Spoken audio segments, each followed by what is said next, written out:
Ovo je nešto što ja jako često čujem. Osjećate kako ste zatočeni, osjećate kako ne možete učiniti ništa, osjećate kao da vam je život na čekanju i osjećate se nevjerojatno nemoćni.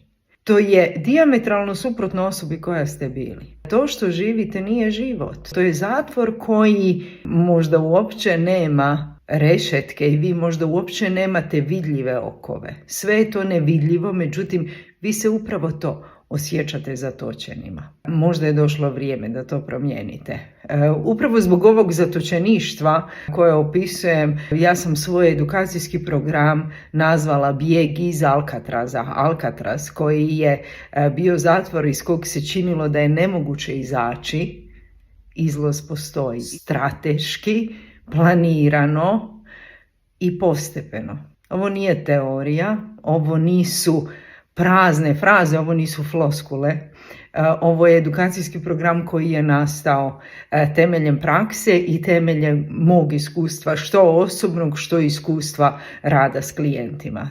Ako vam je dosta zatvora, ako osjećate da je došlo vrijeme, pa čak i ako osjećate da nije pravo vrijeme, jer mi želimo odgoditi neku bol koja nas čeka, međutim što više odgađamo, tim je teže, a što prije krenemo, prije smo gotovi. Bijeg iz Alcatraza opis je u opisu videa, prijavite se, krećemo uskoro, broj mjesta je ograničen, svima vam se veselim. Vidimo se.